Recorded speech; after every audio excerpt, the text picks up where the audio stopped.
Hello everyone, my name is Otay and today I'm going to talk about the most commonly used vowel that we use in our daily language, in our daily conversation, we, the schwa.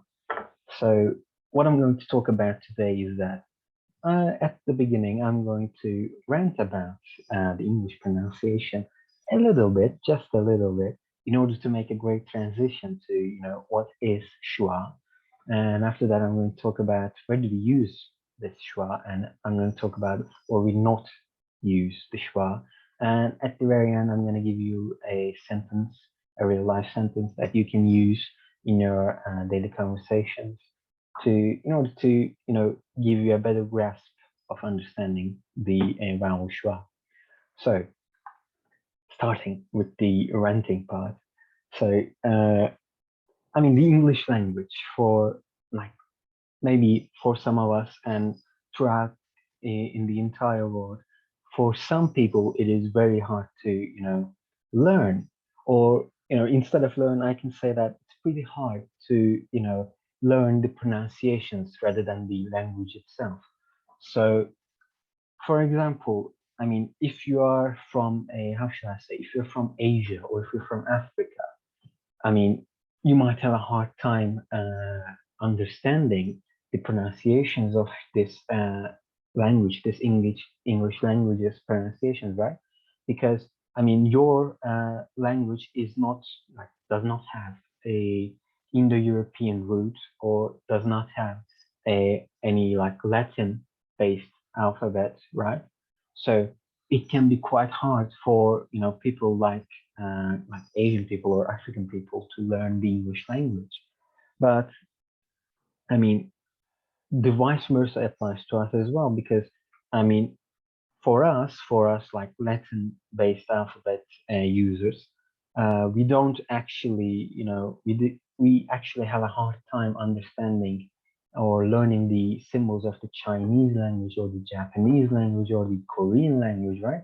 Because it seems so hard to us. But you know, it's it applies vice versa again to them. They can have a hard time understanding or pronouncing these words, right? So how should I start with this? So OUGH sound, right? It is a very troubling sound that we use in our almost like in our majority of the English language words. So how would you say this word, right? The one from the example to the left, the first one. So how would you say this? Uh, well, I'll say it, it's enough, right? Enough. So when you heard enough and you are a non-native speaker, you might guess that each and every single word that has the OUGH sound has to sound like how you pronounce OUGH in enough, right? So they would say probably cuff, pluff, truff, or duff, right? Because that would seem the most logical way to them, right? But it's actually enough, cough, plow, true, and do, right?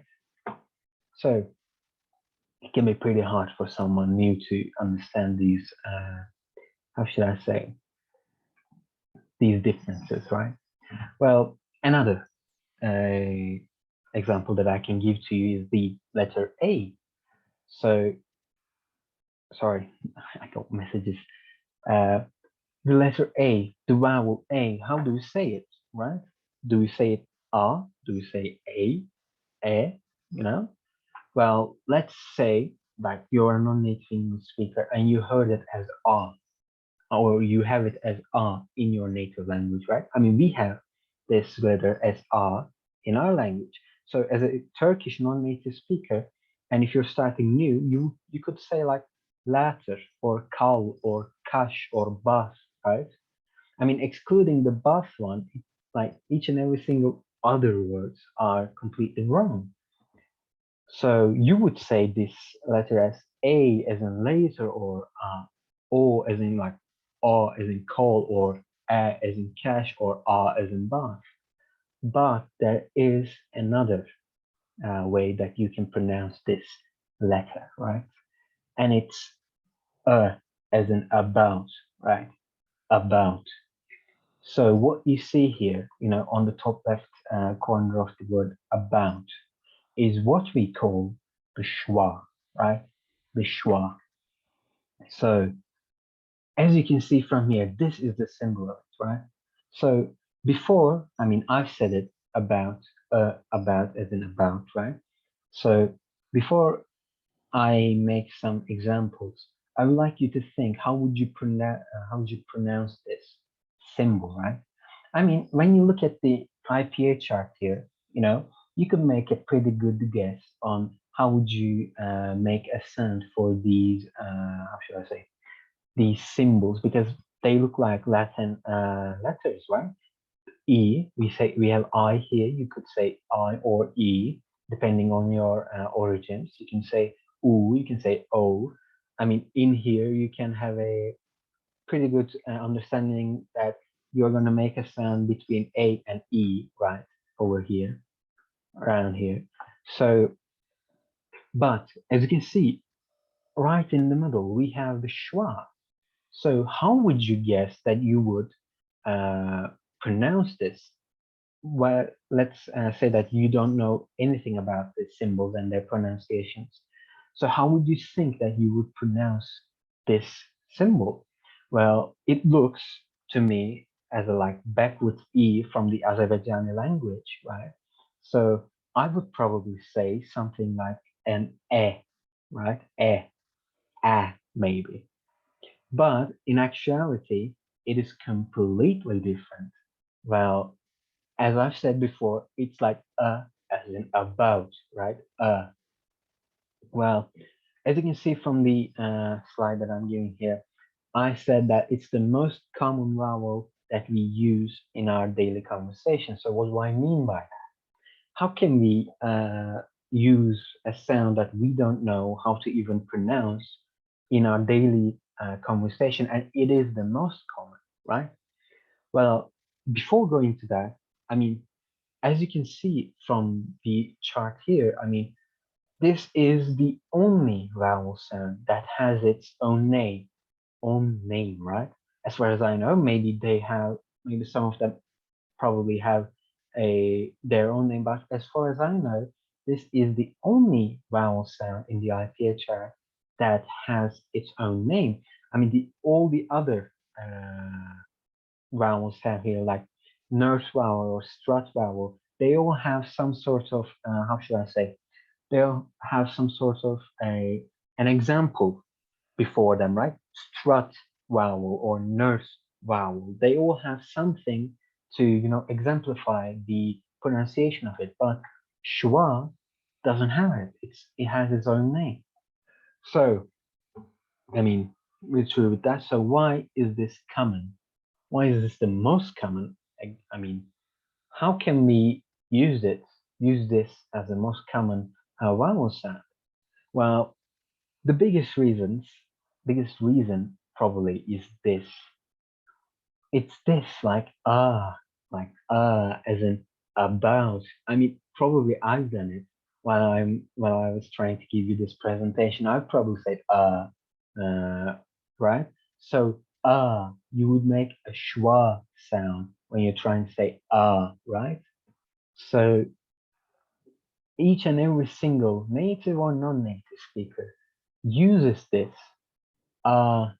thing, right? We all make this sound, so we all use very commonly the schwa sound in our daily conversations.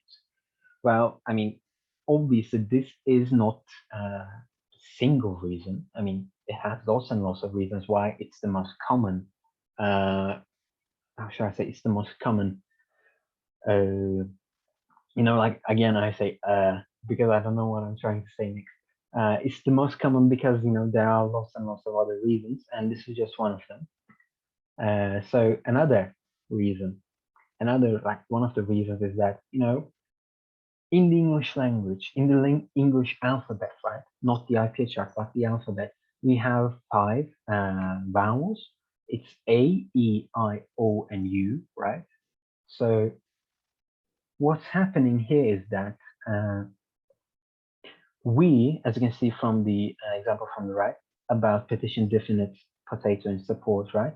We tend to change these vowels with the schwa sound, right? With the schwa sound, we change it when we try to pronounce them. So we would say about, we would say petition, we would say definite, we would say potato, a potato, support, right?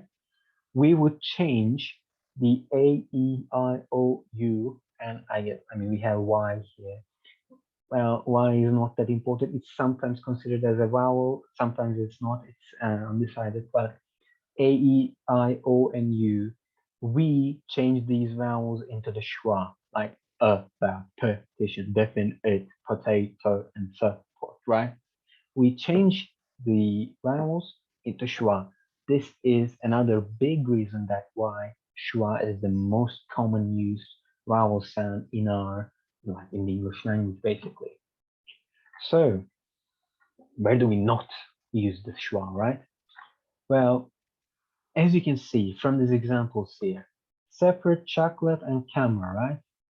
When you try to say them piece by piece, you would say separate, you say chocolate, you would say camera. As you can see, each like the three of them have the schwa, but whenever you try to speak, normally, you wouldn't probably say separate, you wouldn't say chocolate, you wouldn't say camera, right? You would shorten them. You would just, how should I say, you would just cut out the schwa. You would say separate, chocolate, or camera, right? Sometimes we replace the vowels with the schwa, but sometimes we just don't even use schwa. It's all dependent on what you're talking about. So let's end it with an example. Let's end it with a real life, kind of real life situation example. So this is the sentence that you can see from here. This is a sentence. So how would you say this? How would you pronounce this letter, this sentence to your mate or to your friend or to your close relative, to your buddy? How would you say this? I mean, I guess you will never say, I am going to the store, because, I mean, who would say that? Who would say, I am going to the store to your buddy? Would you even say that? It sounds weird, it sounds so formal. So what you would say is probably, I'm going to go to the store. I'm going to go to the store, right? You would probably shorten the words, and you would probably change each and every single, like almost each and every single vowel sound with the schwa, right? I'm gonna go to the store. I'm gonna go to the store, right? As you can see from it's highlighted here, almost each and every single, well, how should I say, vowel sounds are just gone. They're just, replaced with the schwa, because that's what you would do normally. You wouldn't be so formal with your buddy, with your mate, right? So again, this was the schwa. So thank you for listening to me. These were the references that I used. I mean, I watched those and lot more videos in order to get an idea about the vowel schwa, but I mainly focused on the first link that I've given to you. So this was all. So thank you very much for listening to me, and I hope I can see you in the next project that I'm going to do. So see you later. Till then, bye.